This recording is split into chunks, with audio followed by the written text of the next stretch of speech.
Allez, salut et bienvenue dans cette nouvelle vidéo. Comment valoriser son logement pour le rendre, par exemple, irrésistible sur Airbnb ou toute autre plateforme de location, vous l'avez bien compris. Que vous soyez un hôte expérimenté ou que c'est pour la première fois que vous listez votre appartement sur une plateforme, il y a on peut appeler ça des astuces, mais en tout cas, il y a des choses à faire pour valoriser votre logement parce que vous êtes en concurrence avec d'autres locataires dans votre ville. Hein. Moi, le premier, par exemple, avec Metz. Mais on ne parle pas de moi. Donc, comment on valorise son logement? On commence par la première impression. Alors, la première impression, il y a deux choses. À la fois, on va parler de l'entrée. Donc, je vais commencer par ça. Première impression, c'est la porte d'entrée ou une entrée accueillante bien éclairée de votre logement qui donne le ton au locataire. C'est-à-dire que quand votre locataire va arriver à votre logement, s'il a déjà une bonne première impression sur le pas de la porte, c'est déjà bon signe et ça va le rassurer, d'accord? Donc, avec ça, il faut s'assurer bien évidemment que la serrure fonctionne bien, sans accroc, que la porte soit propre ou rénovée ou avec un bel aspect, repeinte hein, par exemple. Essayez de faire aussi, alors c'est un peu plus compliqué quand on est en immeuble, mais essayez de faire que les communs qui donnent accès à votre appartement soient toujours en bon aspect, propre, etc. Hein. Donc ça, c'est un travail avec la copropriété à faire. Donc ça, c'est pour le côté gestion, enfin accueil du locataire. Sinon, la première impression aussi, elle démarre notamment sur Internet avec, comment dire, avec les photos que vous allez mettre, des photos que vous allez mettre sur la plateforme de voyage. Par exemple, je suis allé vite fait sur Airbnb. Hein, les photos de qualité sont importantes. Aujourd'hui, par exemple, faire appel à un photographe professionnel pour mettre en valeur votre appartement, ce n'est pas, si vous faites de la location, de l'investissement locatif, hein, si vous faites de la location courte durée ou de l'investissement locatif au sens large, ce n'est pas une dépense inutile. Pourquoi? Parce que le photographe, c'est un boulot d'être photographe et de capter la lumière, de mettre une ambiance, un environnement que vous voulez et avec lequel vous allez pouvoir travailler. D'accord? De plus en plus, je vais y revenir plus tard, mais de plus en plus, les locataires demandent des expériences et en plus Airbnb pousse dans le sens des expériences uniques, comme ils appellent ça. Donc, l'objectif, c'est d'arriver à créer un environnement lié à votre ville, lié à votre quartier, lié aux anecdotes de votre appartement, etc. etc. D'accord? Pour vous donner un exemple, moi, dans mon appartement, ce qui m'a fait donner envie de l'acheter, c'est la grandeur de ses pièces et le volume de sa chambre. Donc moi je suis parti sur un style assez épuré pour garder cette grandeur de pièce et je suis allé dans le thème du minimalisme. Voilà, bon, donc ça c'est lié par exemple à l'anecdote et à un attrait qui m'avait donné envie d'acheter mon appartement. Donc pour en revenir à la première impression, il y a les photos de qualité. Donc les photos, il faut prendre des photos bien évidemment claires, lumineuses, comme je le disais, attrayantes, et montrant aussi, qui commence aussi à faire visiter le locataire et à montrer l'appartement, ce qu'il va réellement voir hein, quand même. Hein, ne mentez surtout pas à votre locataire. Donc, par exemple, on peut voir par exemple voilà, les photos comme ça.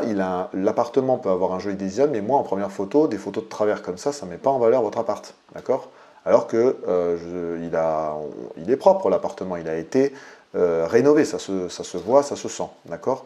Donc, typiquement, ça, les photos vont moins le mettre on va dire, en valeur par rapport à, si on descend un peu, tiens, par rapport à ce type de photo-là qui donne une ambiance un peu cocooning.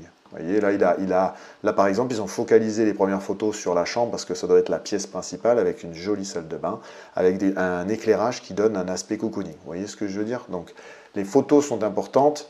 Donc là, première impression, photo importante. Ça, on parle pour les annonces. Et, bien évidemment, dans le concret, une entrée accueillante. D'accord? Ça, c'était la première chose. La deuxième chose, un investissement locatif et qui fait beaucoup qui est un gros critère dans notamment les notes que va vous accorder le locataire, c'est la propreté. Je marque là la propreté avant tout. Donc la propreté doit être considérée comme primordiale et un service de nettoyage performant doit être recherché vis-à-vis ou de la femme de ménage que vous allez engager ou du service qui est sous-traité par la conciergerie. D'accord ? Ils sont les clients, et moi le premier, quand je loue des Airbnb, j'aime bien rentrer dans un appartement qui est propre. Si vous rentrez dans un appartement qui est en bordel, qui n'est pas propre, etc., qui est négligé, on va dire, voilà, ben, déjà, pareil, on est dans la première impression. Vous rentrez, après avoir une entrée accueillante, vous entrez dans l'appartement, il est crade. Première impression, bam, ça va vous donner possiblement une mauvaise note, d'accord ? Donc, la propreté, il faut que l'appartement soit propre et rangé entre chaque location. Donc ça, c'est un planning à faire avec la conciergerie ou la femme de ménage, hein, bien évidemment. Donc la propreté. Ensuite, un design qui attire. En design qui attire, vous savez de quoi je vais aller parler. Donc, de faire une déco attrayante, moderne, sur un thème pour rappeler une expérience, comme je le disais plus tôt. Donc, on parle d'architecture d'intérieur, de rénovation. Pareil, quand vous achetez un appartement ancien que vous allez rénover, vous pouvez d'ores et déjà réfléchir au thème que vous comptez dans lequel vous comptez emmener votre rénovation. Bien évidemment dans la limite de votre enveloppe travaux. D'accord ? Ce qui me fait rebondir que si vous voulez avoir des détails là-dessus, vous allez sur mon blog, j'ai écrit un article sur les devis, parce que en fait, pour rentrer dans votre enveloppe travaux, il faut faire jouer la concurrence, comme on dit, et il faut savoir aussi lire un devis. Donc là, si vous tapez devis sur mon blog, vous allez trouver le devis, ce qu'il faut un peu comprendre dans le devis et comment définir un peu son enveloppe travaux. En grande partie, il faut, comment dire, on dit souvent le minimum c'est 2 à 3 artisans, donc 2 à 3 devis pour comparer les prix pour faire une rénovation. À l'heure actuelle, avec les matières premières, on va dire que la rénovation légère, elle est entre 500 et 800 euros le mètre carré. La rénovation un peu plus premium, elle est entre 800 et 1000, allez, on va dire 1200 euros le mètre carré. Et pour le haut de gamme, si vous voulez faire du haut de gamme, parce que votre thématique, vous voulez aller vers une love room par exemple, etc., c'est plus de 1500 euros le mètre carré facile. Hein, d'accord ? Donc ça, c'est pour vous donner des tranches de prix, pour essayer de calculer votre enveloppe, mais après n'hésitez pas à aller lire mes articles là-dessus, et surtout n'hésitez pas à faire jouer la concurrence, donc c'est-à-dire de faire 2 à 3 devis différents pour voir un peu les prix et voir un peu les prestations de vos artisans. D'accord ? Pareil, quand on rénove un appartement, c'est une dépense importante qui va vous faire gagner à l'avenir. Réfléchissez toujours comme un investissement. Quand vous achetez un appartement, vous êtes gérant d'une société, d'accord ? Enfin, l'investissement locatif, hein, que vous n'êtes pas propriétaire. Mais si c'est pour faire de l'investissement locatif et encore plus de la location courte durée, réfléchissez-le comme une gestion de société. Vous investissez dans l'avenir pour gagner des revenus à l'avenir. Donc, ne négligez pas la rénovation. Mais faites-le de manière ajustée, maîtrisée pour essayer de au mieux gérer votre enveloppe travaux qui va rentrer dans votre crédit global lorsque vous achetez votre bien. D'accord ? Donc bien évidemment, ça se réfléchit en amont pour faire une enveloppe, ça se réfléchit un petit peu aussi pendant votre recherche d'appartement et les visites. Hein. Vous pouvez réfléchir aussi à ce moment-là, bien évidemment, pour anticiper tout ça. Donc, on en revient donc aux travaux de rénovation. Pour rénover le design, et en plus, autre chose, ça c'est pour l'après par exemple, à la fin du cycle, le fait de rénover votre appartement, suivant un thème par exemple, mais en tout cas de rénover votre appartement, vous allez le valoriser pour son prix de revente. Vous allez faire ce qu'on appelle une plus-value latente, ça va créer une plus-value latente, comme on peut dire, et le jour où vous voulez revendre votre appartement, alors, moyennant le quartier, il ne faut pas oublier que l'emplacement est important pour la revente, mais si le quartier, si vous achetez en centre-ville, etc., et que vous rénovez par exemple un appartement, il va gagner une plus-value latente, comme on dit, que vous pourrez recevoir lorsque vous vendrez l'appartement plus tard. Voilà, donc la rénovation, elle a quand même plusieurs bienfaits. Il ne faut pas la négliger, mais il faut la maîtriser. D'accord ? Donc n'hésitez pas à aller voir mes articles, n'hésitez pas à vous renseigner sur Internet. Et surtout, si vous voulez faire de la location courte durée, n'hésitez pas, dès les visites ou dès votre recherche active, à rechercher le thème ou les choses vers quoi vous voulez aller pour faire l'architecture d'intérieur, enfin emmener une décoration, un design intéressant. D'accord ? Bien évidemment, ce qu'il faut rajouter là-dedans, c'est les diagnostics performance énergétique, pardon, le DPE, je ne m'en rappelais plus, mais qui fait couler beaucoup d'encre, mais qui est important maintenant et même obligatoire lorsque on vend un bien. Pour avoir fait, je ferai peut-être une petite vidéo là-dessus, pour avoir subi et avoir fait cette erreur, mais c'est pas une erreur, on apprend, hein, comme disait Mandela, quand je perds, j'apprends. Dans le DPE vient tout ce qui est énergie, et donc ce qui vient obligatoirement par les chauffages, et notamment électricité maintenant, parce que de plus en plus, on a de moins en moins, c'est le cas de le dire, de gaz dans les immeubles. Quand vous rénovez, pareil, ne négligez pas la rénovation du circuit de chauffage. Ne négligez pas le changement du ballon, du cumulus, pardon. Ne négligez pas le changement des radiateurs en mettant des radiateurs à restitution. Ne négligez pas, si vous faites de l'investissement locatif et de la location courte durée, les travaux pour réguler la température dans votre bien. Voilà, réfléchissez à ces choses. Je sais, ça fait beaucoup d'informations qui sont à ne pas négliger, mais vous le savez, quand on rentre dans un investissement locatif et qu'on veut mettre un bien en location courte durée, on a un certain nombre de domaines à apprendre et sur lesquels se renseigner pour essayer de maîtriser et de faire des erreurs, on va dire, les moins grosses erreurs possibles. Voilà. Donc le DPE est important maintenant, en plus obligatoire, donc essayez de l'améliorer aussi lors de votre rénovation en investissant dans des choses qui vous font à la fois monter dans le DPE, mais surtout économiser par la suite quand vous mettrez en location courte durée, par exemple, votre appartement. L'autre chose, c'est ça, pour le côté propriétaire, pareil, le fait de rénover le chauffage, ça vous améliore votre vie au quotidien. Hein. Si vous n'avez plus une passoire thermique et que vous faites les choses correctement, vous vivez mieux. Et pareil, ça améliore aussi la plus-value lors de la revente, bien évidemment. Vous vendrez mieux si vous avez un système de chauffage qui a été rénové et économique plutôt que, comme on appelait ça à l'ancien temps, des grille-pains avec pas d'isolation. Voilà. Donc ça c'était pour, alors je reprends un peu le schéma parce que sinon je pars dans tous les sens. Voilà, donc les photos de qualité, comme je vous l'ai dit, je l'ai rapproché à la première impression. Photos de qualité, c'est surtout pour l'annonce, c'est pour mettre en location, quand on veut mettre en location et qu'on a fini tout le cycle de rénovation et de mise en location, voilà. Et c'est les photos de qualité, je reviens pas là-dessus. L'importance des équipements. Alors l'importance des équipements, on va aller plus sur la location courte durée. Bon, la location moyen long terme, ça marche aussi, mais quand on loue à des gens à l'année, c'est eux qui emmènent le matériel et les équipements. Hein. Souvent l'appartement, vous le louez non équipé, sauf étudiants. Et là, pour le coup, il faut s'adapter à la demande et aux besoins des étudiants. Mais normalement, vous n'êtes pas gêné là-dessus. Par contre, en location courte durée, les équipements aujourd'hui sont obligatoires. Par exemple, la connexion Wi-Fi. Moi, je ne conçois pas, je ne conçois plus un appartement qui n'a pas de connexion de Wi-Fi, mais correcte. Hein, attention, je rajoute le mot correct. Pourquoi ? Parce qu'il y a des gens qui vous proposent des connexions Wi-Fi, et moi j'ai déjà vu ça. Les gens, ils vous proposent une connexion Wi-Fi, mais la box, elle n'est pas dans votre appartement. C'est eux qui ont la box, et par rayonnement, vous accédez à un réseau Wi-Fi qui est dégueulasse. Ça, c'est pas possible. C'est plus possible à l'heure actuelle. Les gens travaillent dans vos appartements si vous louez à des professionnels. Les familles ont besoin pour montrer des dessins animés sur Netflix ou autres pour leurs enfants. Les tablettes fonctionnent, demandent le Wi-Fi pour les enfants. Enfin, il y a beaucoup de choses maintenant. On est entouré de matériel numérique et informatique et une connexion Wi-Fi potable et correcte est primordiale et essentiel dans votre appartement. Donc s'il vous plaît, faites l'effort d'installer. Ça aussi, c'est un investissement, d'accord, que vous pouvez mettre dans vos frais quand vous êtes en LMNP.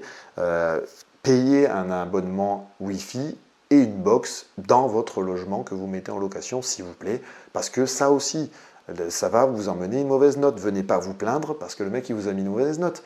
La connexion Wi-Fi, elle est obligatoire aujourd'hui. Voilà, ça c'était le petit coup de gueule là-dessus, parce que j'en vois encore des appartements qui ne sont pas équipés, et ça c'est fou. Machine à café, sèche-cheveux, bien évidemment, ça c'est, on va dire, c'est pas de la première nécessité, mais c'est des premiers besoins que tout le monde utilisent maintenant, hein, les dames et les messieurs, et la machine à café bien évidemment. Des prises USB près du lit. Oui et non.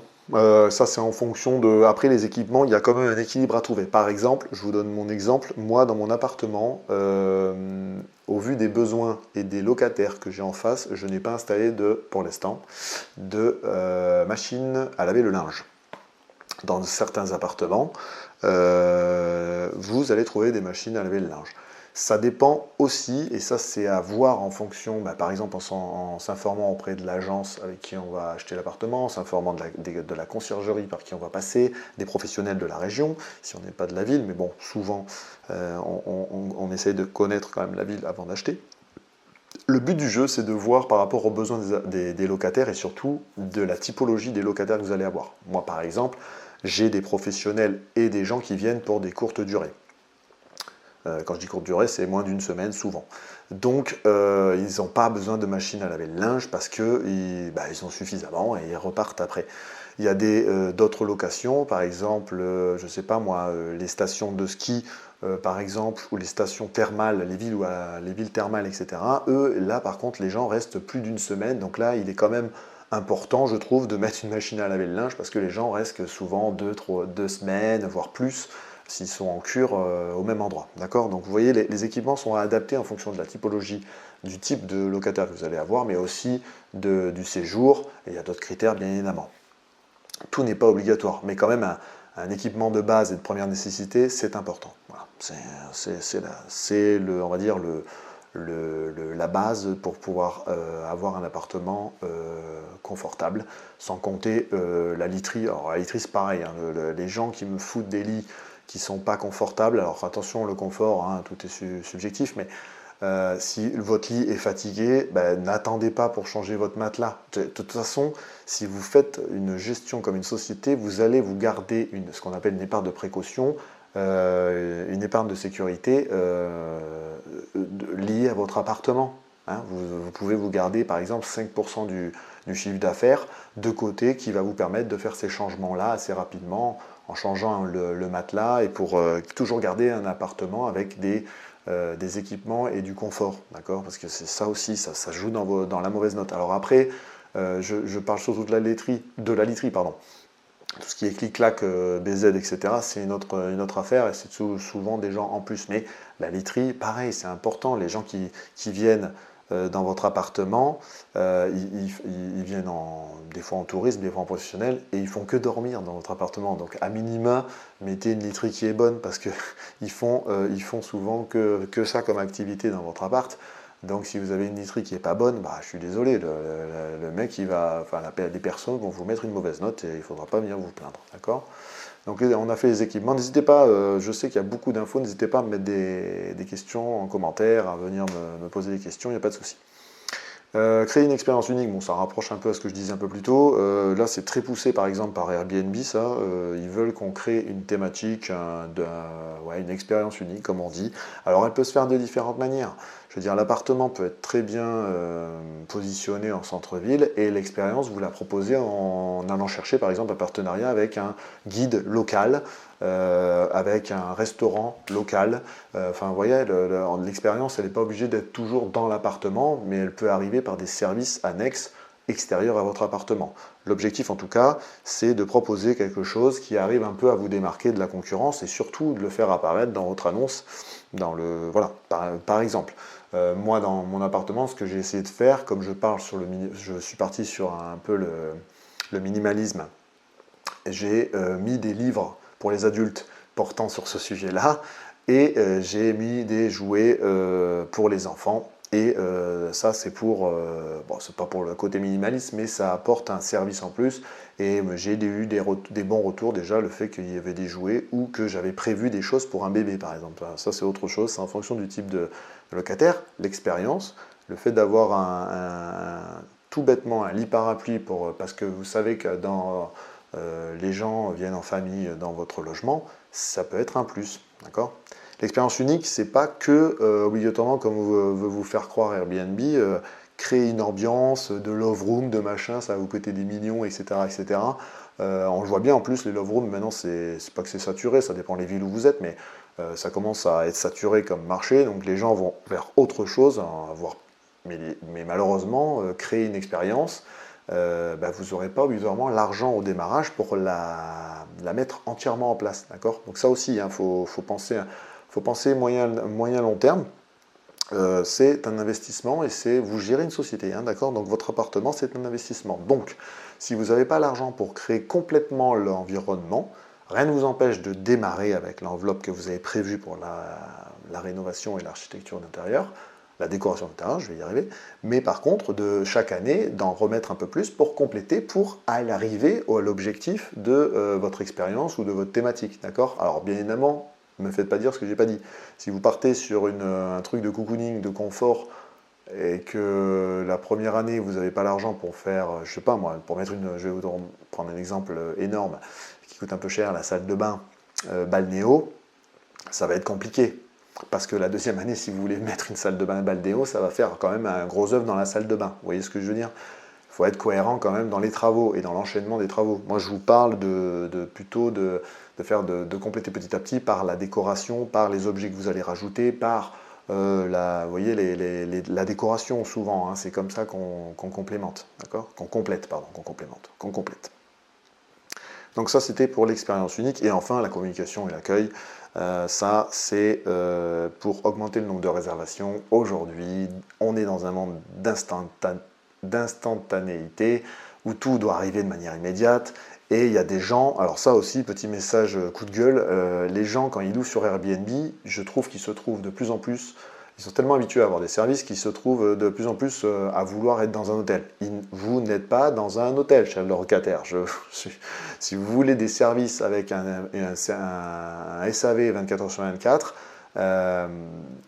et surtout des gens disponibles 24 h sur 24, allez dans un hôtel. Hein, vous aurez le comptoir avec le réceptionniste et encore de moins en moins. En tout cas, nous, en tant qu'hôtes, pour gagner et faire participer à cette expérience, cette bonne expérience vis-à-vis du locataire, il faut arriver à répondre assez vite à ces questions ou avoir préparé des choses, une sorte de FAQ par exemple, en fonction des questions du locataire qui reviennent souvent. Pour le coup, si vous êtes comme moi, que vous passez par une conciergerie, la conciergerie va faire ce travail-là, et tant mieux. Mais n'hésitez pas à le truc, par contre, le leitmotiv, c'est du commerce, il ne faut pas oublier que c'est du commerce, donc ne le prenez pas mal à chaque fois qu'il y a une question ou si les locataires vous posent toujours la même chose. Essayez de le réfléchir pour mettre en place une procédure. Comme je vous le disais un peu plus tôt, si vous avez tout le temps la même question qui vient des locataires, posez-vous la question de vous dire, est-ce que ça ne serait pas intéressant de faire une fiche que j'envoie au locataire ou que je mets dans un livret de bienvenue dans l'appartement, ou tout simplement, je ne sais pas moi, si votre boîte à clés, les gens ils vous posent toujours la question qu'ils ne la voient pas, déplacez la boîte à clés. Je pense qu'en fait, il y a un problème sur la position de votre boîte à clés. Je vous donne un exemple comme ça, c'est un exemple on va dire un grossier, mais ça vous permet de vous expliquer ce que je suis en train de vous dire. Donc la communication et l'accueil. Communication et l'accueil. L'accueil, de plus en plus, on a des serrures connectées, hein, donc ça permet aux locataires d'arriver à certaines heures, même si, je vous le répète, il faut mettre des cadres aux locataires aussi. Hein, on ne leur donne pas tous les droits, ils arrivent avant une certaine heure le soir, parce qu'il faut penser à l'immeuble, penser aussi, comme d'hab, hein, accueil, etc. Ça compte aussi environnement de votre appartement. Si vous êtes dans un immeuble, les gens ils doivent arriver avant 23 h, si c'est 22 h si c'est possible, hein, quand même. Sinon vous allez embêter beaucoup les gens et vous allez avoir des problèmes avec la copropriété. Communication c'est autre chose, c'est réponse, c'est comme je vous disais, de mettre des fiches réflexes, mettre un livret de bienvenue avec une FAQ dedans, répondre, hein, déjà répondre, voilà, dans les temps. Après, bien évidemment, c'est du commerce, il faut essayer toujours d'arranger le locataire du mieux qu'on peut. Et autre chose, je vais vous rassurer tout de suite et je vais vous aider là-dedans, ne soyez pas en colère ou ne vous frustrez pas pour tout, parce qu'il y aura toujours des locataires qui vont pas aimer quelque chose parce qu'ils auront un degré d'exigence bien plus haut qu'un Airbnb. D'accord ? Comme je vous le disais plus tôt, ce sont des gens qui ont l'habitude plutôt d'avoir des services d'hôtel, ils n'ont pas voulu payer un hôtel. Il faut comprendre qu'il y a des gens qui n'arrivent pas à faire la corrélation entre hôtel et Airbnb, d'accord? Ils veulent avoir le même niveau d'exigence et d'attente. Alors, vous avez beau entendre sur Internet tout le monde vous dire « ouais, il faut essayer de s'en approcher, etc., etc. » Mais vous n'aurez jamais la même chose qu'un hôtel, d'accord? Donc, vous essayez de faire au mieux avec vos capacités. Ne mettez pas de la mauvaise foi. Ne soyez pas en colère. Essayez de répondre aux attentes et de vous poser les questions en amont pour répondre au mieux aux attentes de vos locataires. Et au fur et à mesure, bien évidemment, vous allez améliorer la chose. Prenez les rétextes, essayez d'avoir des retours des clients, ça c'est important.